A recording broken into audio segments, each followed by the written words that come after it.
各位网友，大家好，欢迎来到暴民说。这期话题我们说的是美军强迫菲律宾提供4个新的空军基地。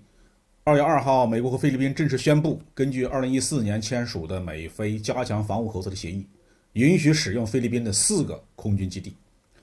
外交部发言人警告，美方处于一己私利，抱着零和思维，不断地在本地区加强军事部署，是在加剧地区的局势紧张，危害地区和平稳定。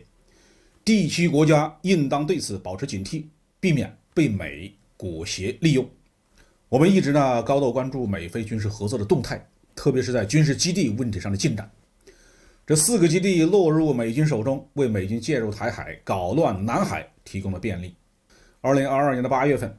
佩洛西窜访台湾之后，台海局势空前恶化，解放军被迫加紧在台海周边的巡逻和战备。美军也加强了对台海和南海地区的侦察监视的力度，不断的派遣电子侦察舰机在中国领海领空附近进行窥探。在空中侦察方面美军已经形成了固定的搭配，一架 RC-135、一架 P-8A 和一架空中加油机从美空军在冲绳的加索纳基地起飞，组成编队，在中国领海外的空域反复的转圈。这种飞行航线对美军来说是很不舒服的，尤其是要到南海搞事儿的时候更难受。冲绳到台湾东南海域单程要飞1100多公里，飞行到南海深处至少要飞2000多公里，空中任务的时间很长，人员容易疲劳，而且飞机不能出现任何的故障，一旦有机械故障需要紧急迫降，连备降场都找不着。如果与解放军进行空中对抗，比如吃了干扰弹的箔条导致发动机熄火，那就要到海里喂鱼去了。加索纳基地离中国海岸线最近600多公里，完全在解放军的火力打击范围之内。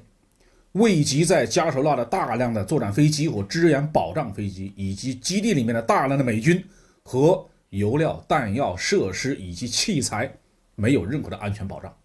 美军急需在菲律宾另行开设军事基地，一是为美军在亚太地区的作战力量寻找其他的庇护所，二是为平时在中国南海碰瓷生事儿提供便利，三是为将来介入台海、封锁巴士海峡提供保障。自从美军在上个世纪90年代撤出苏比克和克拉克基地之后，美军在南海的当面已经没有了力量支撑，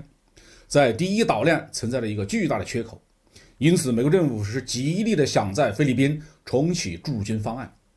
2016年杜特尔特当选菲律宾总统，一改过去的反华立场，让美方的希望落了空。小马克思政府显然顶不住美国的政治压力，毕竟菲律宾作为美国的长期殖民地，在政治、经济、军事、文化等各个方面遭到了美国的全面的渗透，特别是在军方、司法和安全领域，美国埋藏的颠覆力量更是难以清除。美菲协议准备让美军在4个基地驻扎，有2个位于吕宋岛的北部，此地远离菲律宾的人口中心和经济中心，一旦美军由此介入台海，导致解放军的火力打击，菲律宾也不会遭到大的人员和财产的损失。而美军最想要的2个基地，也就是克拉克基地和苏比克基地，双方正在拉锯，目前还没有正式达成协议。即使美军成功的重新进驻克拉克空军基地和苏比克湾，仍然不能给美军带来安全的庇护。这2处基地距离中国华南海岸线平均约1200公里，距离中国在南海的3个大型机场800到1000公里左右，仍然处于解放军的火力打击范围之内。只要驻菲美军胆敢介入台海和南海，一样的找不到安全庇护所。好，这期话题我们就说到这里。